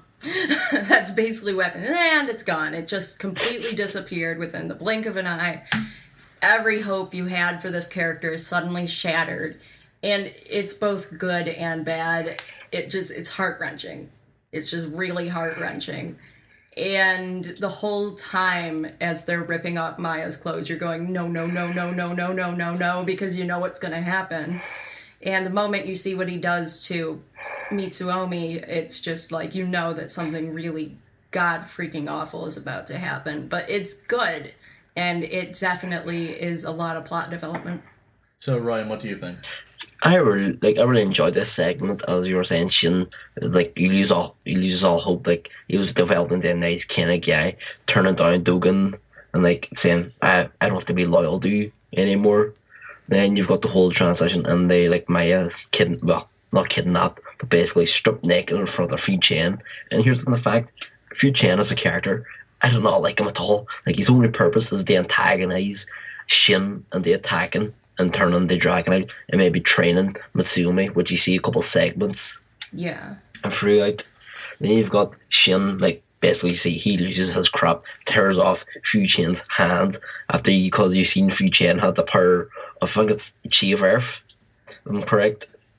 I'm not sure. He's Chinese. He does do weird things. He's the one Chinese character. I thought he was from Taiwan. I know. Taiwan's in China, isn't it? I have no idea. I have no clue where he's going. He's from an Asian country. But he's different. He's not Japanese. No, he's definitely not. They make a point of... And his art style is totally different. Yeah. And then you see the transition, like, Mitsuomi, like, that's the most pivotal point of Mitsuomi's character to me. That transitions with him from that young, naive kind of man into, like, that will become that perfect martial artist. And you see the scar around Mitsuomi is implanted, the damage is done. Then you transition to the hospital, that the doctor's flabbergasted by, like, how does he survive that there? That has, like, muscles, or or ideally a set of muscles, that he survived that there. No internal organ damage done. But there's also a critical plot point, I think, that comes into play, because you've got Emi, like, Mitsuomi basically saved Emi's life, and that comes into play there, because you've got the explanation of the current executive council, and, like, how they're so loyal to him, that they came into play later on. That makes sense. That it really is crucial to Emi's future. Yeah. And they don't really touch on it enough other than, he saved my life, and and then suddenly years later. I wish there was more of an explanation. Yeah. So yeah, it was a very interesting scene, and this is what leads us to the finals of the tournament. Sheen pretty much tells Maya, "I'm going to kill anyone that gets close to you." Yeah. And Mitsuomi promises that he just give him like 6 months, was it? Or Yeah, 6 months. No, 2 months. 2 months, well, whatever it was, but give me 2 months, and I'm going to be strong enough to beat him and save you. And he trains his ass off, and It's the showdown for the finals, and only Scum and Bunchinchi shows up. Sheen's off being a psychotic weirdo. And Maya's off trying to find him. He's making Maya. He's pretty much told Maya, you got to stick by my side and kill anyone. So Maya and Sheen are together. Mm-hmm. And Mitsuomi turns up to the tournament, and he looks totally different. His bangs are longer. Yeah. His eyes are different. Everything about him is drawn differently, but he can still, not to the point where it's a total different character. It's progressively grown this way, and it looks fucking awesome. It does. He pretty much just kicks the shit out of each one of these guys in a certain amount of time, and then just leaves without celebrating or accepting medals. Yeah. At this point, Mana tells him a time limit of how long he's got to fight, based off how his heart is. Yep. He says she said you did 3 minutes and 2 seconds or something along those lines. For a 6-second average.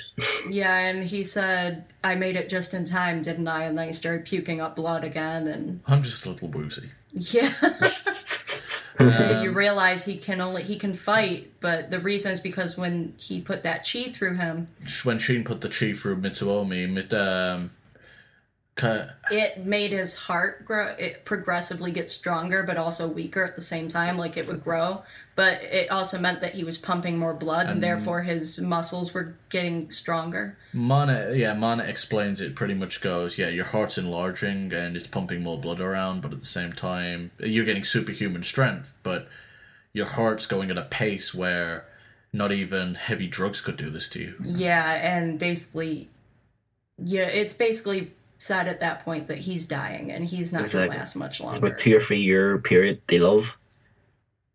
That's what I think. That's what they say. That like your heart is accelerating at such a rate. You have 2 or 3 years they love. So basically, like your name. Yeah. It's like I wouldn't be surprised if your heart pops now. Yeah. And there's a pretty cool scene where the original Jukin Club members all get a photograph together. Yeah. Before, and then after the cat photo's taken, the photo zooms out and you hear combat sounds in the background. Mm-hmm. And it breaks into a showdown between Mitsuomi and Shinatsume. And it's briefly explained that this fight is going to be for the executive president position, yeah. Mm-hmm. And it's just a one-sided beatdown. It's a good one-sided beatdown. Mitsuomi kicks the piss out of Sheen. Yeah. And Sheen's obviously holding back again with the dragon's eye. But at one point, every time he's talking, he's saying he knows he's got to go through this. And he sees eternal peace at the end of his fist. Because it means he won't have to hurt Maya anymore, and he won't have to feel the pain of the dragon's eye anymore. And Mitsuomi's continuing this beatdown, and everyone's like, after watching for a while, Bunch and Maya trying to stop it, but getting slapped by Mana and told to shut up because this needs to happen. They're watching, and Bunshinchi's like, alright, this one final blow's going to take Sheen down. Sheen catches the punch and pretty much goes, I'm not ready to die. I won't die alone. Yeah, I'm taking you down with me, that's what it was. Yeah, he goes, I'm sorry, Maya, but I'm taking him along with your tears down with me. Yeah. And tries to spike Mitsuomi on his head to kill him. Yeah. Mitsuomi catches himself by digging his toes into the wooden floor. That moment was amazing. It was so cool. It looks so painful. I cringed, but it was so cool. Yeah, and like Mitsuomi's just pretty much doing the limbo with Sheen on top of him whilst clinging to the floorboards and going, you was willing to put your life on the line and that's the best you've got to offer? Yeah. You're weak. You're pathetic. And his eyes just like gloss over. They're not even emotional. And he's just basically going, I see why you wanted all this power now, Sheen. And he's turning into the monster. He's turning into the same monster that Sheen almost is. Yeah. Without even having the dragon's eye. And just as he's about to finally destroy Sheen and pretty much kill him, Mana runs in and screams, stop, that's enough. It blocks it, and at this point, we see Sheen's eyes turn red, and he's using the dragon's eye again, and uses a move, which is actually a Takayanagi secret move, which is what we see Soichiro use later. Yeah. And which is the Ryuke Kiko Tonshinko. I fucking hate saying that. I'm probably butchering it. And but it's an extreme version with the dragon's eye. It's like a Yeah. laser beam comes out of his fist I'm a and laser. blasts Takeyanagi into the wall, and you just see splinters and destruction everywhere. He starts jumping over him, beating him into the ground to the point he's going to die, so everyone else tries to intervene. Yeah, he basically blasted it through Mana. Yeah, and Mana's like out of it. She's bleeding from her mouth, and she's really in a lot of danger. And what comes next is the most emotional scene in the whole anime, in my opinion, is Sheen awakens from the dragon's eye, sees everyone's unconscious other than Maya, of course, because he's not going to hit Maya. He's knocked out Bunchichi, Scum. They're going to be in the hospital forever, pretty much. And he realizes what he's done to Mana, and he breaks down crying and lays over her body, hugging her. And Mana's like, "Don't cry, Sheen. I knew this was going to happen from the very beginning." Something like, even without the dragon's eye, a girl knows this type of thing. Yeah. And gives this really sad monologue about how your heart was never mine, but your tears and blood will be with me. And he assists him in suicide. As she's dying, she pierces his brain pretty much through the ear with one of her... And he helps her. Yeah. He puts his hand over hers and brings her hand up to his head. And takes his own life and dies alongside with Mana. Yeah. And you just kind of see tears and her tears and his blood mixed together in some weird type of scene. And Yeah. it's really emotional, really sad. You went from this awesome fight scene to such depression. Yeah. And Sheen's long, painful journey comes to an end. For me, this is probably my favourite scene throughout the anime. The fight scene wasn't the best, but it was very good. Yeah. And that scene with Mana and Sheen is one of the saddest. Yeah. So what was your take? I really liked this fight a lot. There's really not much I can say about it other than the emotions in it were so strong, not just between Mana and Sheen, but between Sheen and Mitsuomi. And just the drastic change in Mitsuomi's attitude and his skills. He's just basically become a superhuman, but along with becoming superhuman, he's kind of losing his human element. He's not quite who he used to be. And you just go from this huge high of loving this fight and thinking it's awesome to crashing down into this depression because of what happened with Sheen and Mana. And I think that going from so high to so low, as upsetting as it is, it really gets your heart going and it makes an anime as great as it is. Ryan? I really love this scene. Like, this fight scene itself is up there. You have my favourite from, like, even the outset of the beginning of the anime. You've got Surichu versus Magataka in the cafeteria. Either that scene or this scene is either the top anime fights of this anime itself.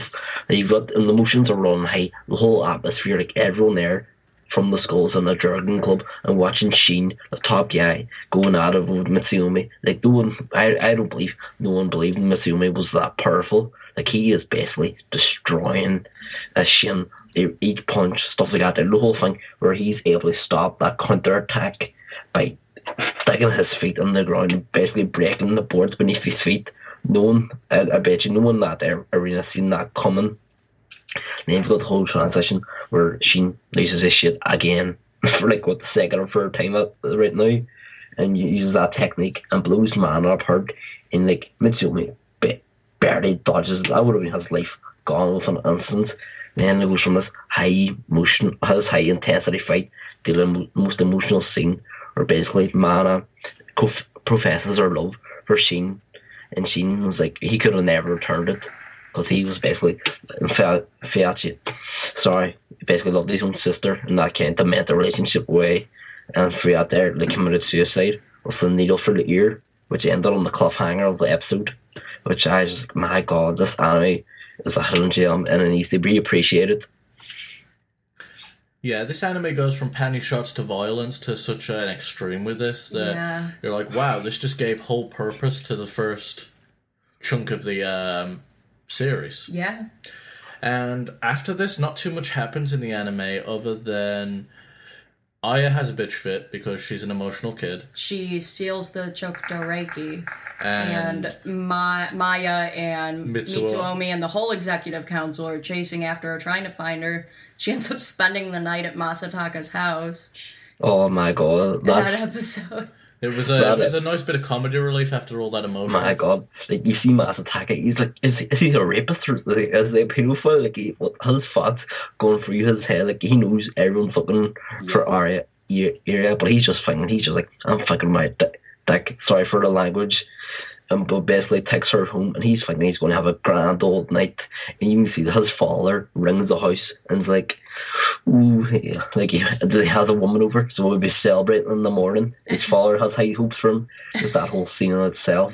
Like Masataka, he just, that character in itself is so hilarious. Yeah, his dad's basically like, well, I guess I should be celebrating. Because he's like, I love you, Dad. I love you, Dad.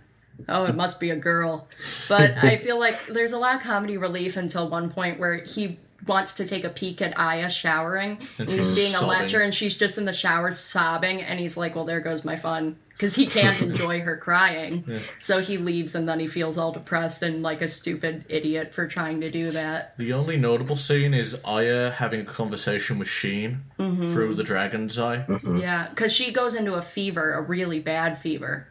And Sheen shows up to her in this fever dream and says he's going to take the Chokuto Reiki away. I don't know if it was a dream because the sword was still in the ground the next day, so I think it was his ghost. Yeah, it was really him, I think. I'm just saying she had a really bad fever.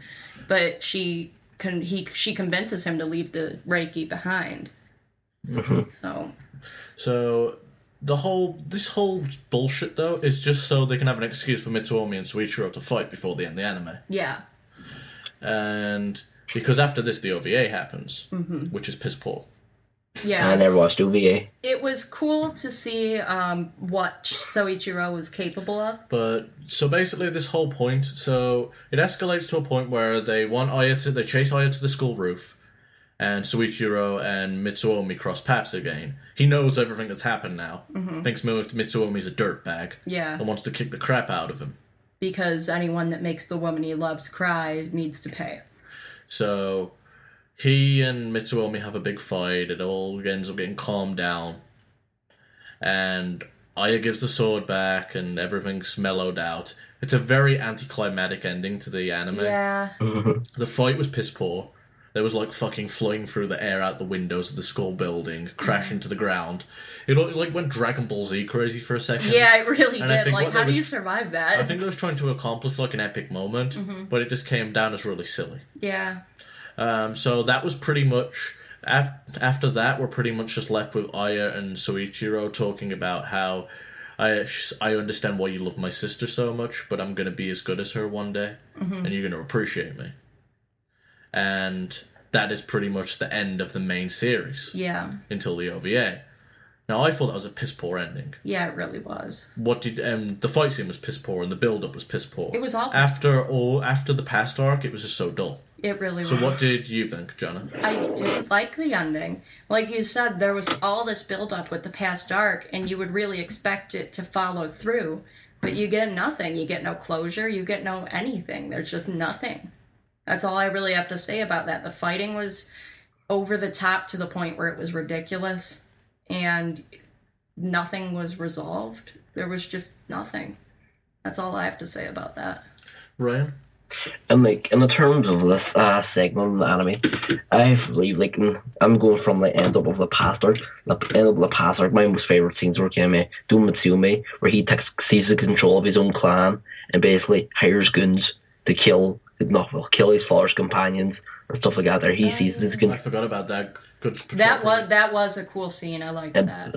I basically hires a few chance acquaintances, and he goes into this company, storm on the guns blazing, and you see kind of the first kind of gunplay in the anime. I'm like, these are pretty decent gun scenes. Why can we got some more of these here? Because you incorporate martial arts with gun scenes. Yeah. Then, it's like Sleeping Dogs. Basically, Sleeping Dogs anime. Then you've got like Mitsume overthrows his father, and he becomes the head of the clan and wants to incorporate all the martial arts within one family setting, and so on. Then you've got the anticlimactic battle, Mitsume versus Surichi. I'm like, this is not really I want to expect it. I want a damn kick-ass fight. I want the terms of Shin versus Mitsume, but even like 10 times epicer. more 10 times more epic because you've seen the capability of how Mitsumi was at a younger age versus Shin. I expected something on that grand level scale or even more. Mm-hmm. Yeah, and it's just really dull, and they try to recreate that Mitsuomi versus Shin fight in the OVA. Yeah. The entire OVA is about Suichiro becoming the true martial artist. Yeah. He ends up unlocking a power of the dragon, which is different to the dragon's eye. Yes. His entire hair goes black, and he gets all this chi power. Super Saiyan. Yeah, it's eventually the reverse Super Saiyan. That's the gag which everyone brings up. So he has this fight with Mitsuomi. After Mitsuomi tells him he wants to fight, Suichiro unlocks all his power this time and hits Mitsuomi pretty hard, and he's just about to kill him. And Mitsuomi does pretty much what Shin does, where he gives this big monologue about, this is what Shin wanted, I'm about to finally get peace at the end of his fist. Yeah. Suichiro clonks out because he's opened up all his chakras, and it was too much for him. Especially for his first time. Yeah. And his body just shuts down, and he's like, alright, we'll settle this at the finals. And they never do. Yeah, because he rushed this fight because he knew he was going to die soon. Mm-hmm. So that was the whole point of the OVA. It was just to talk about Suichiro's powers. Yeah. But you never got anything out of it. And it was really kick-ass, Suichiro's powers, but yeah, that's all you get. Yeah, it was covered in, like, blue markings, like dragons. Yeah. His hair went black, he was glowing red and yellow. And there's a huge dragon pulsing around him. It was so cool. Yeah, it's one of the most cool visuals in the anime, but the power does nothing. Like, in the long run, you don't get to see any of it used. Yeah. And I understand this is kept later for the manga, but if you know that you've got... The thing is, they knew their series has ended and they fucked up on the ending. So they wanted to create an OVA to, like... finish it. Give us a bullshit ending. Yeah. I don't care, because this is what the thing is, the anime and the manga are kept pretty close together. They don't deviate each other like a lot of animes do. But if you know you're never going to do the anime again, give us the ending that we want. Give us the one we deserve. Yeah, I don't care if it's just a bullshit fight between Mitsuomi and Suichiro that never happened in the manga. But at least finish it. Cap the anime off in a way that the people are going to love. Yeah. And I think this is what hurts this anime more than anything. They didn't just have one bad ending, they had two bad endings. Yeah, it was pretty bad. So, the way we normally like to end this, since I know you're new to this whole addicted to anime, Ryan, is we like to say, are we addicted to Tenjo Tenge or not? And we're going to go around, we're going to give our main high points, our main low points, summarize any thoughts or anything you left out, and I'll go first to kick us off. As far as the anime goes, I thought the fight scene, the art style was fantastic, the English voice acting was fair, the Japanese voice acting was fair, they're not extremely bad other than a few characters like Aya. As far as the plotline goes, it starts off great, slows down a little, gets great again with the past arc, then slows down and comes to a grinding halt. So, honestly, if I really think about it, I only loved 3/4 of this anime. There was a big quarter of it which I was so down on and could do without. And a lot of it's just due to poor writing. Yeah. And poor timing with how many episodes they had. I think the OVA was a waste. And overall, I'd say I'm addicted to Tenjo Tenge, but I have reservations. So, Jana? I would mostly agree with you, honestly. The plot line really went on, off, on, off, on, off. The past arc was absolutely brilliant. Like, I cannot praise the past arc enough. Like, it's just over the top wonderful. The ending is definitely my biggest gripe with this anime. It's really, just really, really bad. It is quite literally the worst thing about the entire anime is the ending, in my opinion.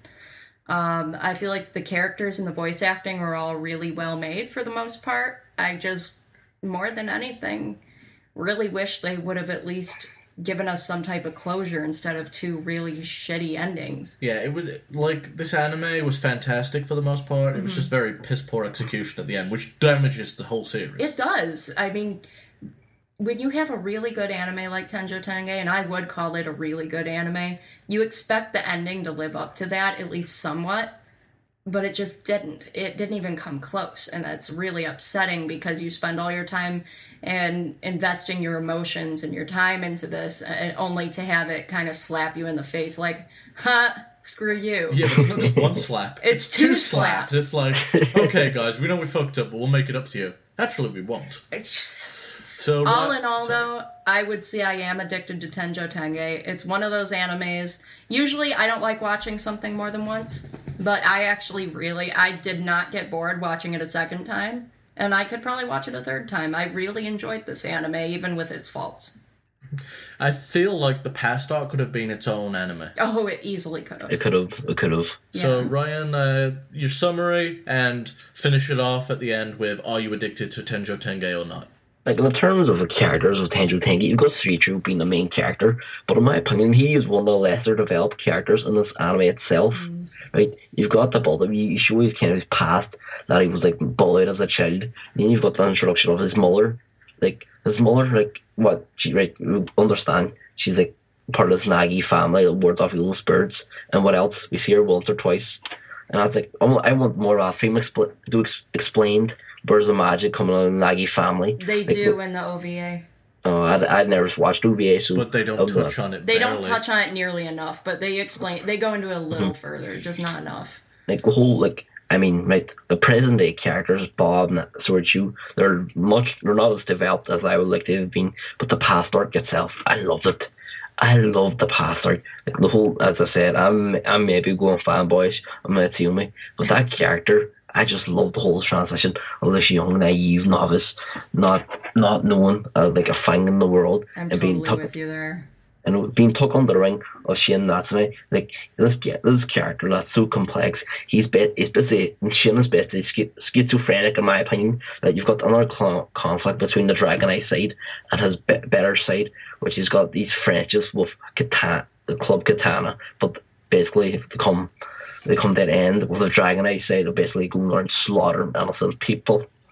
Like, the whole past art, the beauty, like, all the characters' development, beautiful development. Then the climax, I was looking for a good climax, but no, it was not delivered. It was not delivered. As you said, I never watched UVA, but from my opinion, what I took from reviews, explain it, it's two slaps in the face. Like, I would have loved a great wee ending. As I said, Berserk, like, anime like Berserk, if you want a good climax, you have to go out of your way and read the manga. And some people don't like reading mangas, they just want to watch anime per se.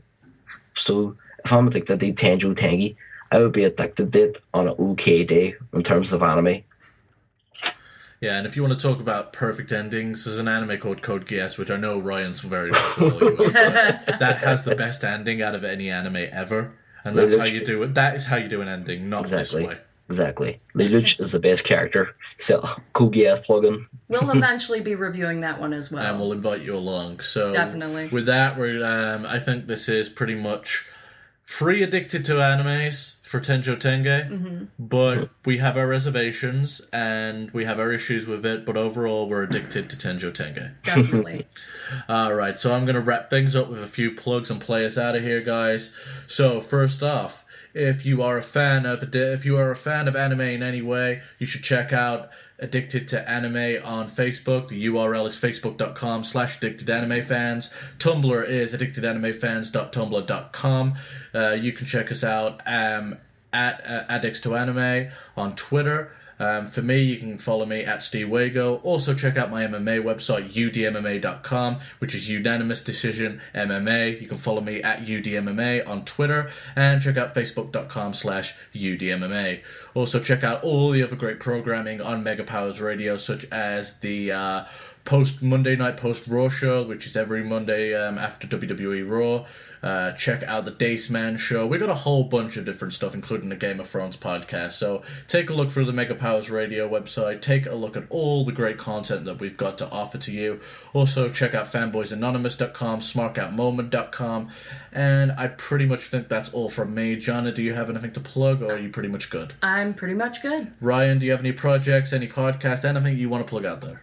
Nothing at all, This is my very first podcast, and I thank you very much, Stephen and Joanne, for bringing me on there.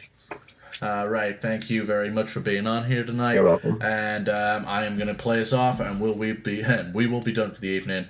Guys, thanks you for listening in. We're going to be reviewing Cowboy Bebop next time. As I said, facebook.com/addictedanimefans to find out more about that.